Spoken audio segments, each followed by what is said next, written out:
Okay, we're live. Okay, so then I will start with the first question, which they're a little more, the questions are a little longer this week. But number one is, will each member please describe a scene from the documentary that is most memorable for you? The scene could be memorable for any of the following reasons. It was shocking, surprising, disgusting, disappointing, made you angry, etc. Given the wide variety of possible responses in the documentary, please explain to your teammates why the scene is most specifically. Okay. So I can talk about the scene that I thought. So I said, when the kids were faster at getting through, like, you guys remember when they had the card packs or whatever, and like one group was superior and the other group was not. So like, I thought it was really amazing that the kids who were in like the better group for the day got through the card pack like much faster than when they were in like the worst group. And even though there was like basically no difference in the kids other than like how they perceive themselves. So it shows like how powerful the mind is and like how believing you are special can like make a huge difference in like your intellectual skills and stuff like that. Yeah, kind of going off of that as well. The thing that I found most shocking was how quickly like people change their self-perception of themselves, and how people like perceived others differently so quickly. I thought that was the most shocking thing was how quick changed their views and how they let prejudice and really like take over, I guess, just by giving like or just by being grouped into a certain like group. So I thought that was the most shocking from the documentary. Yeah, kind of going on the lines of what you were saying, Daniel. I thought it was really shocking about how fast everyone, in the kind of the younger trial, how fast they were able to turn into like different people with different mindsets and judgment just based on a very like simple, she didn't start out they didn't start out like that, or how quickly they adjusted just in less than a day.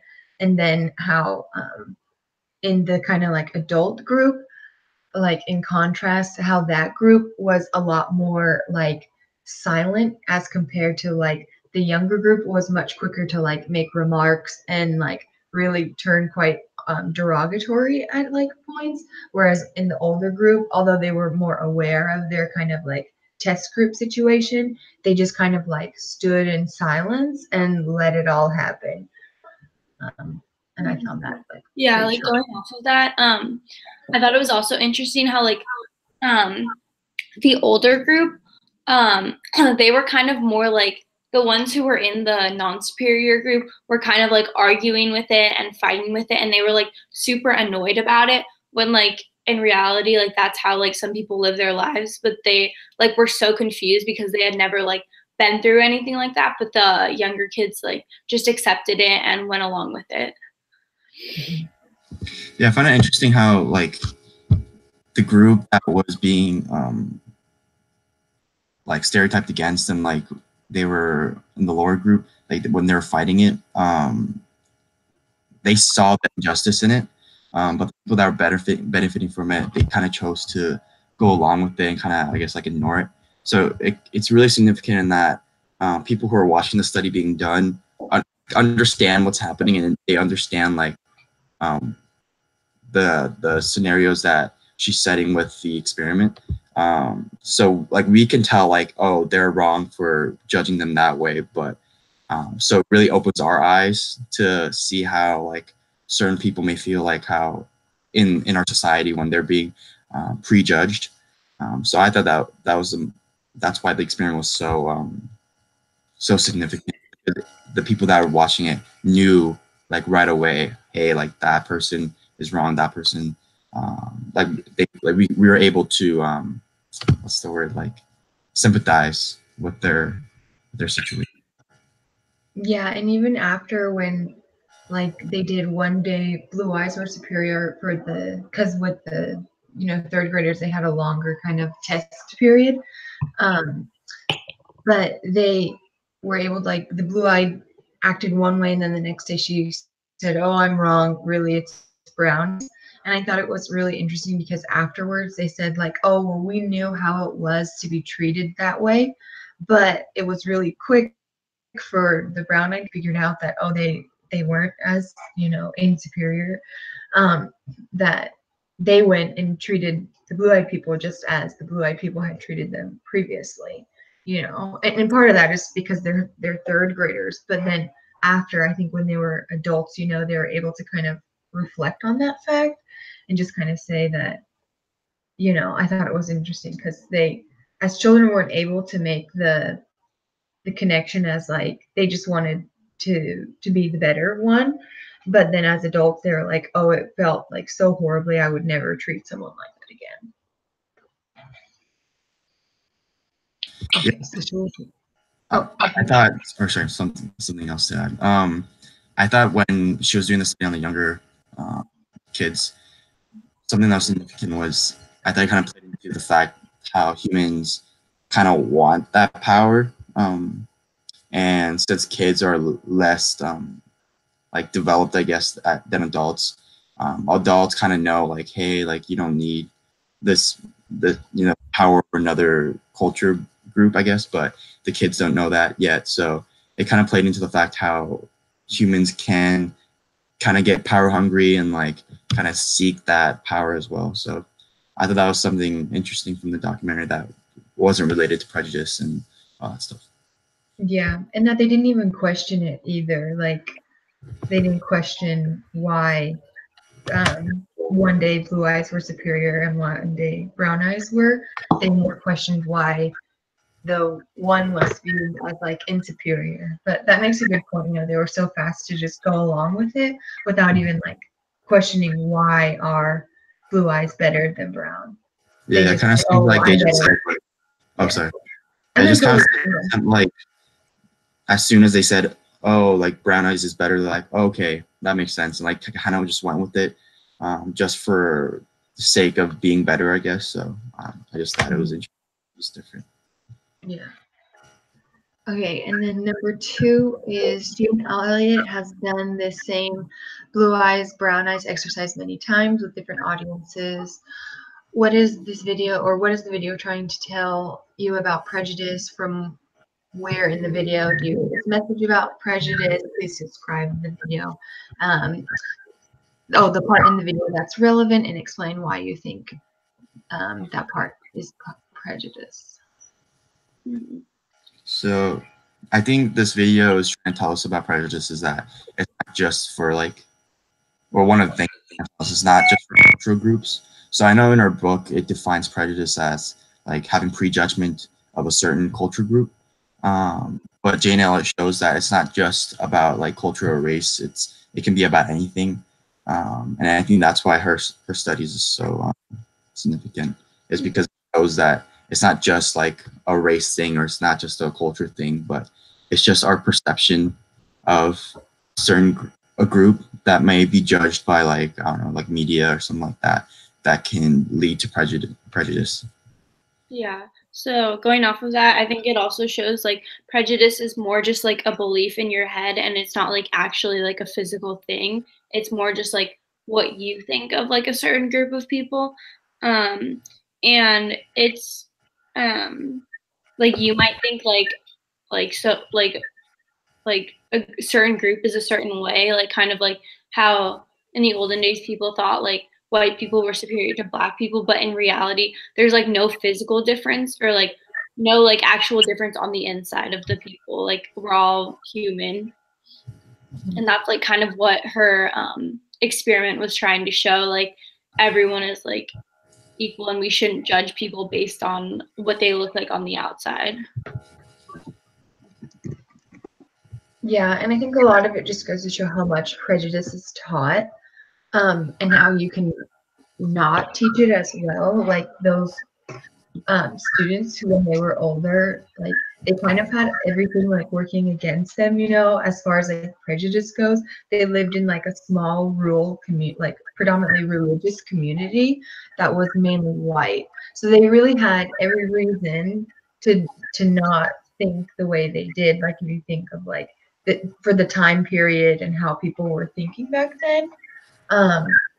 But just like this small assignment was able to teach them so much that like no one's different. And kind of I thought it was a really good lesson kind of at the end when they of the video when they were kind of talking about how they deal with this with their own children, because of like they had a small glimpse into prejudice, but at the same time it's something that completely can be taught or almost and kind of Jane proves that it can be untaught as well.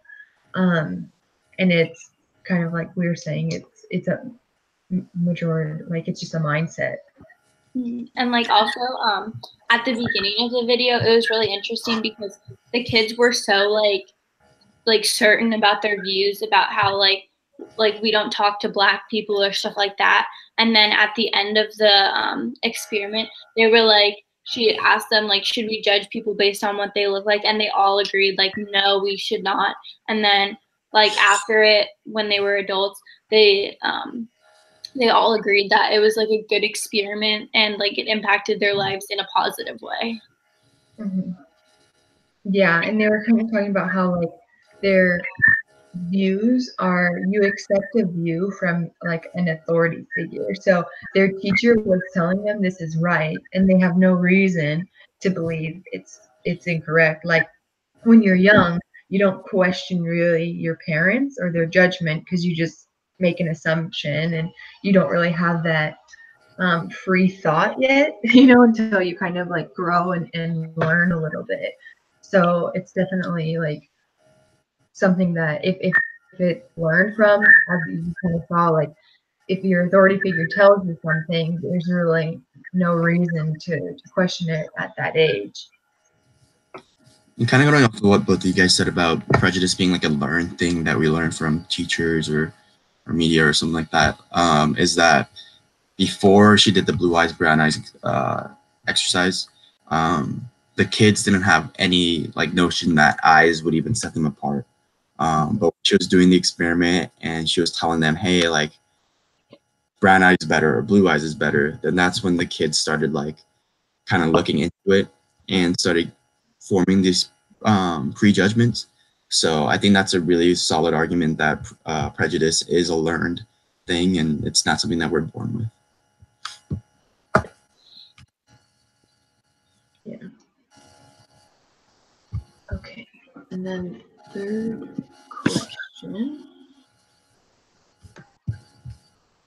is, what do you think the video is trying to say about stereotyping? From where in the video did you get this message about stereotyping? Okay, so I think that stereotyping is damaging for individuals who are categorized into a negative stereotyped group, and the message is shown to the children in the experiment to teach the children not to like laugh at or judge people because of their well, it was eye color in the experiment, but like I think in reality she was referring obviously to like skin color, and is trying to teach people like stereotyping is wrong and like you shouldn't like base your opinion off of someone based on like what they look like. Like you shouldn't just like not like someone just because they're different than you. Yeah, I think the concept of stereotyping that's like referred to was, sorry, I lost my train of thought. Was how like shoot, I totally lost my. It's okay. Sorry, Andrea, can you Oh, yeah. Sorry. I think we kind of addressed that in number 2. I think that for me, what I mainly got, what it was teaching is that like stereotyping is taught. And I think we even talked about it in one of like our last videos as well, as far as it goes beyond kind of like just race, but it's taught like, it can be taught in the classroom or in the home, or even like you draw your stereotypes from like what you consume, like media, movies, or something like that. If you see a particular group deemed in a particular light, if you're young and more impressionable, you'd kind of draw a lot of stereotypes from that. And I think it just kind of to me, what I mainly got was it was showing that like stereotyping is taught. It's not like just something that you don't just make those assumptions. It has to come from somewhere, or from some mindset of superiority.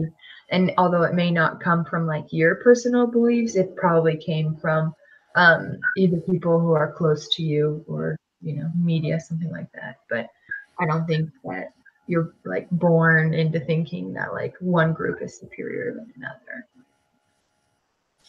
All right, so what I was trying to say was the video kind of shows that like she's referring to racism, obviously, and how racism and prejudice that we prejudgment that we have about a certain race is wrong, and she's trying to show that. The significance of the Blue Eyes Brown Eyes experiment, I thought, was that find out at the end that the color of their eyes don't matter. Like, it has nothing to do with the person they are. So some people might be able to like connect it to the color of the skin. So if in a society where the color of your eyes determined the prejudgments and stereotypes that people had about you, people can relate it to, hey, like the color of her skin doesn't matter, just like the color of her eyes don't matter.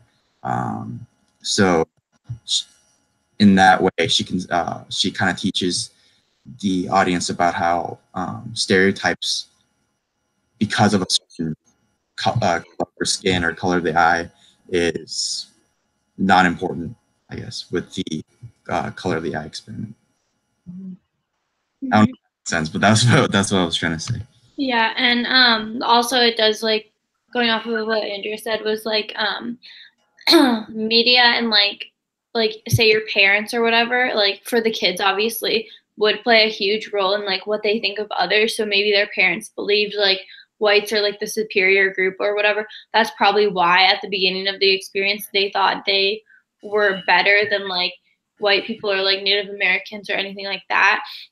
And like stereotyping, I definitely agree that it is taught by like someone either who's like older than you, or like how we talked about in an earlier video, like media. Yeah, and I think too what was interesting about like her lesson, going off of like what kind of, I did understand what you were saying, Daniel, is that it wasn't like, it was interesting that the kids like didn't realize like what they were doing really until the end, or that it was unimportant. They were just kind of like almost like now I'm losing my train of thought. They were just like feeling good one day because they were better, and then feeling bad the other, or vice versa. And it wasn't like after the ones who felt good obviously would continue to feel good, and that pattern would go on if they stayed in that and didn't switch. But then when they did switch, it was like that connection wasn't like immediately made. It was like made a little bit after, when she said like, oh, does this really matter? And was able to like more easily relate it to other aspects of their lives. I know, like, in the questions is asking like for us to dig deeper into the issues of stereotyping. So I just have a question like that we can talk about, like, do you guys think stereotypes are like bad overall, or do you think it's only bad like when people believe in it? Because I don't know, I don't think stereotypes are bad per se, but I think when people truly like take it to heart and only believe the stereotype and aren't like open to getting to know the person, I think that's bad. So I was just interested in hearing your guys' opinion about that. No, yeah, I think what you're saying is true. Like, if you take a stereotype at face value, then yeah, it can be really wrong. But you need to, I think there always needs to be like some individual or free thought behind them, because I don't necessarily think that like all stereotypes are bad, but then all stereotypes aren't also like made against me, and like I as a person haven't been like incredibly stereotyped. So sometimes I feel like I don't have like these kids, after they went through it, they have more of a understanding like perspective, whereas like I don't feel anyway that like this point in my life I've been like incredibly stereotyped. I mean, the main things that like I think I get stereotyped for is like the state I'm from, which like I don't find offensive in any way, but I could see how like some people really would. So I think if you just you need to think a little bit more about them and maybe the person or like the group of people that you're thinking about. But I don't really think that there's too many positive stereotypes. Yeah, so I agree with that. I definitely think like for the most part stereotypes are negative, but at the same time like the only thing like I've really been stereotyped is like blondes are dumb, which is like my brother always jokes with me about that, and like cuz he's a brunette, and like I don't really take it like offensively. I just think it's like funny, but like I can understand like other stereotypes can be like super like damaging on a character on like your self-esteem and like your self-worth. So I definitely think there are really negative ones, but then there's also stereotypes that are like not as negative, or like they're just like joked about, and like some people might take it offensively, but I mean, it's like there's like a certain line, I guess. Yeah, and I think it's really bad when people like when it's a negative stereotype and the person that is being stereotyped against like believe it. So like I know a huge problem like in like I guess like Chicago or like gang-ridden cities, or is that black males are like believing that they're meant to go to like jail and stuff like that. Or like for me, like being Asian, like we're supposed to be like a stereotype is that we're just like really smart, and if you're not, like you feel out of place, I guess. So it's like kind of that thing, like if the person being stereotyped against believes it as well, it can be really damaging. So I think it's a two-way street that stereotypes can be damaging, in that the people that are stereotyping can be damaging the person. The people that are being stereotyped against can be damaging to themselves if they believe it. Yeah, I definitely think it was interesting to see how when kind of at the end of the video, the Jane Elliott starts talking about how they did kind of what was it? It wasn't like a secure study, but they just studied that her the year after she did the first one, she started like giving her kids exams to see what their test scores were like, and that the day that they felt superior, their test scores did go up. And I think a lot of the problem is like certain stereotypes, especially against like African American communities, are so deep rooted in some people and have been going on for so long that people do, unfortunate, but think that they are somehow, because of their skin color, not able to achieve as much. And it's not that they're actively thinking that, it's just kind of like what's been ingrained in society, unfortunately, for so long. And I think even it was another class when we were studying like the Little Rock Nine, like the first 9 African American students to like integrate into a school. And it was like some Supreme Court study where they were like even showing like young girls these dolls and asking them like which doll is better. And it was like with all these groups of like ethnic people, so they didn't just have like African American or white, it was like they had like Asian American and a bunch of other ethnic groups as well, and all of the groups pretty consistently said that the white doll was the best, and probably like I forget what the questions were, if it was like which doll do you think is most expensive, which doll like would you have the most fun with, and all those things. So it was just kind of like was eye-opening in the fact that like just in perception of what not only they think they can achieve, but like what they want to surround themselves with. I found it to be like really interesting. Yeah, I think I saw that, or I saw a similar video to that where it had like a bunch of children and like the dolls. But for the one that I saw, it was just like a black doll and a white doll. And like all of the white children chose the white doll, and then all of the black children chose the white doll also, except for only one person said like the black doll was better, and the person asked why, and then the kid was like, oh, because it looks like me. And like it was just interesting that like so like even like I think the kids were like 5 years old, and like even at that age, they already like thought like the white doll was better, even though like there really shouldn't have been a difference. But you're kind of like, it's unfortunate that like in our society is so, because of like the unfortunate like past with involving like slavery and stuff, how like not only is like the system conditioning people like that, but also it's like you don't see, if you don't see people like you in positions of power or like really successful figures, it really kind of goes to show how effective that is when you see someone who looks like you. As far as like if you're a woman and you see a woman who's really successful, that's like really empowering to you. And I imagine it goes the same as if you see someone who maybe you haven't seen before in a position of power or like a lot of success. It makes you then think that, but you almost need to see it first. So if you've been so used to seeing someone who looks in roles like that, it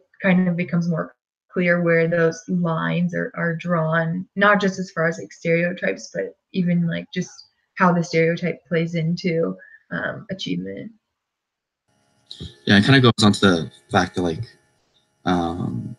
stereotypes, like once they start believing it, it kind of manifests itself into like reality. So if they can see that stereotype doesn't have to be true, then they're more like able to break out of that mold that society puts on them.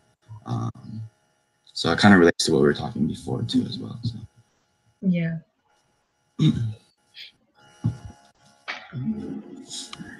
So then I guess we'll go on to the fourth question, and then we can finish like our discussion afterwards as well. So the fourth question is, the blue eye, brown eyes exercise can be difficult to bear and difficult to watch. Do you think this exercise is for everyone? Should some populations like kids be exempt from needing to participate in this activity? What benefits do you see?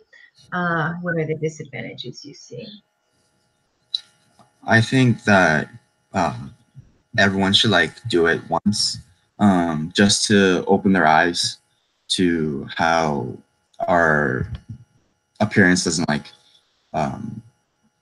doesn't define us, I guess. Something that I'm interested in is it better to do it at a younger age or like an older age, and like when would it have its biggest effect later on in life? Because when you're little, like, and you go through it, you might forget, but when you're older, it might stick with you more and might affect you more. So that's the only thing that I would be interested in seeing is, would it be better to do it at a younger or older age? Some of the benefits that I see to that, doing the blue eye, brown eyes exercises, especially nowadays where we're so quick to judge, it kind of reminds us that, hey, like everyone cares about the same things, like everyone's human, and we, for the most part, if we live in the same area, have the same culture, we care about the same things. So it's not going to be drastic in that people from Arizona and New York are going to care for two different things altogether, but like if you're from a different area, obviously it might be a little bit different with your, like, the main religion that's in the area or the main race that's in the area or something like that. But for some of the disadvantages that I see, I don't know. I guess one disadvantage might be like if someone actually believes the experiment and doesn't believe that it's fake, they might like try to like influence other people to believing that brown eyes or blue eyes is better. But I mean, I don't think that's for the most part a big issue. So. Yeah, so for me, I definitely agree with you. I think that I think everyone should endure the exercise. And personally, I don't think kids should be exempt from it just because in the video, the third graders participating were clearly like really thankful for the activity, that they were like able to better empathize with those who are either like discriminated against or just different from them. And the benefits included that like children were no longer prejudiced towards like people who look different than them, and I couldn't really find any like disadvantages with it. But also, like, for your question about like what age would it be more impactful, I personally think that if you're younger, it has a bigger impact on you just because like you're still growing up and like you still have a very like open mind and stuff like that. Whereas the adults doing the experiment, they kind of like already were so set in their mindsets that they like kind of like disagreed, like the ones who were discriminated against, especially, or like in the non-superior group, they like were so like shocked by what was happening and stuff like that. So like I think when you're a kid, it's better because you have more of an open mind and you're more willing to learn about issues like this. Yeah, I agree kind of with what you guys are saying about how I do think that this exercise like is for everyone. And I really like that what kind of what Jane Elliott was saying was like eventually she doesn't want this like to be a widely spread experiment. She wants it to be wiped out because the more widely spread it is, the more stereotyping, and in her case, like it was basically like racial discrimination is happening. But I do think it was good that they learned it at a young age because then they kind of grew up believing that it was wrong and were able to kind of like correct people. Like the one was talking about how like her grandparents, she was talking to them about how what they were saying was wrong and how really hurtful it was. But kind of going off what Daniel was saying, there may be like kind of a sweet spot as far as age, like maybe third grade is young, but maybe like seventh grade, you're too old and you've already developed a lot of those stereotypes or they're ingrained in you. But I don't know if that was the perfect age or not. They'd probably have to do a test for that. But I think what she said too was that this course could very easily damage a child, but she was very aware of the children in her class. And that's I think why like the way that she carried out the exercise and her awareness of like herself, her teaching capabilities, and then her class is why the experiment was so successful, because she knew how, or she was able to kind of like infer how the students in her class would react. Like she knew that once she told someone they were better, that they would start acting like it. But I think she did say that like it can be damaging. And then I just think the benefits are like if they do get it, if this lesson is taught and like understood by students, it obviously is really beneficial because it helps people with racism and stereotyping, and makes kind of, I guess, the students and eventually, like maybe if it was widespread, like the country, a lot more understanding and more credible place. And who doesn't want that?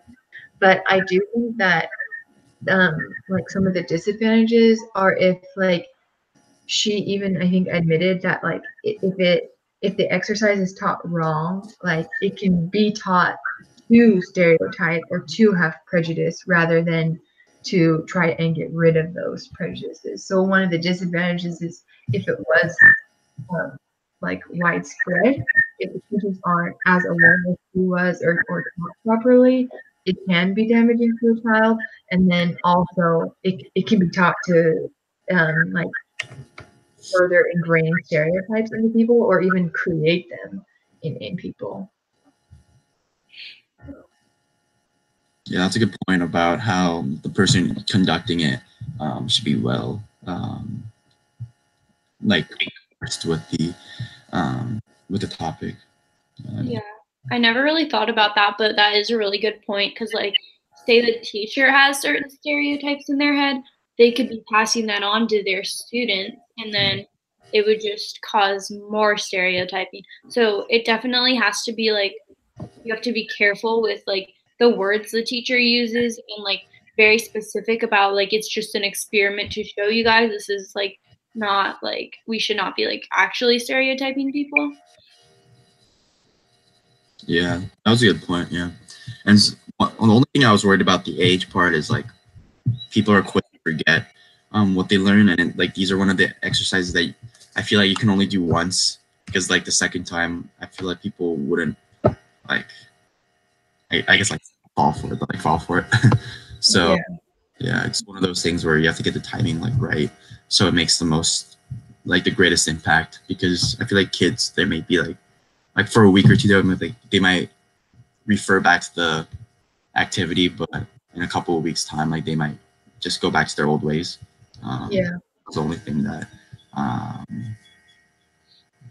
I thought when reading about this question. Yeah, like it may not stay with them the way that just this one group, because it stayed with them doesn't mean necessarily it would. So then if there is a sweet spot, but then like as far as age, but the older group, like they were aware, like although I thought she did a good job by not like, you know, they didn't have to, they were treated like with more, I think, subtle and at certain times like more extreme circumstances, but like they very well knew, like they were attending a seminar that day, so they knew like it wasn't as much of like I think a reality shift as it was like if you do have a younger audience, that again, like they can't be too young to forget, but they need to be young enough so like they still believe it's real, to have that, because like if they're older, then it's like they know that they're not different because of their eyes. Like they don't feel like as much as like, oh my god, like my whole world's changed, you know, like maybe a younger student would. Right. But that's a good point. Like you don't want to like do this like really drastic experiment and then just have like students forget about it. Right.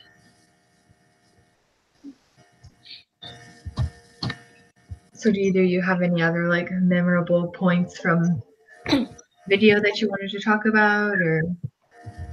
No, I think we covered most. Yeah, majority of it. Okay, so then I can do the summary and we can do all the other steps. So we kind of talked about how far like Madeline's memorable scene was like how academic performance was affected by the trial, and how like the students' behavior, especially like academically, changed just because being told they're better because of their color. And Daniel, you kind of talked about how when they were talking about their self-perception, that was like a memorable scene. And I talked about my memorable scene was like how fast the students were to judge others. And then for number 2, we kind of talked about how prejudice is a mindset, and how it can be like taught or learned through either like generations. And then that's how like how damaging it is to view another group or to stereotype another group to that group, not only like academically, but it could go on to like other aspects of life as well. And how like so we talked about. And then we talked about some of the overall effects of stereotyping and kind of what we thought of them. And then we all kind of agreed that everyone should go through this exercise. It just maybe they need to do, if they are going to implement it, more studies about like what age is it most effective and least damaging, as well as there would be needed to be some type of protocol as far as like how it's taught, so it's not taught in the wrong way. And then as far as who wants to? Oh, Madeline, are you okay? Just keep recording the videos. Yeah. Okay, so we'll do that, and then if we get the week schedule out, would next do you guys want to do next Wednesday or 2 weeks Wednesday? I can do any Wednesday. Okay. But I think like we just, sooner if the module's released, maybe we can then do it the 27th at noon. Does that work for both of you? Yeah, I think that works. Yeah, we can just like confirm it in the email or whatever, but that definitely would work for me. Do agree that going back to like our set time would be better, and then hopefully that works out with I can never say her name right. Rayleigh? daily. daily. Just so then we don't have to like reschedule like 4 or 5 times. Yeah, because it's like, yeah, we should definitely like just have a set time that we do like every week if it works for everyone. Yeah, well, it should work because that's what we signed up for. And like, I think as far as like, because like Daniel gave us heads up that like he was leaving, but Yeah, that's like, just if you're going out of town, it's one thing, but like otherwise, I feel like it should definitely like work for everyone. Yeah. And then I think if she's able to make it, or she should be, it's then her turn to lead the discussion. And if not, just do it too next time if she can't make it. Yeah, we can just kind of Just do the cycle. Yeah. Okay, then I think that's it. Okay. I'll end the broadcast.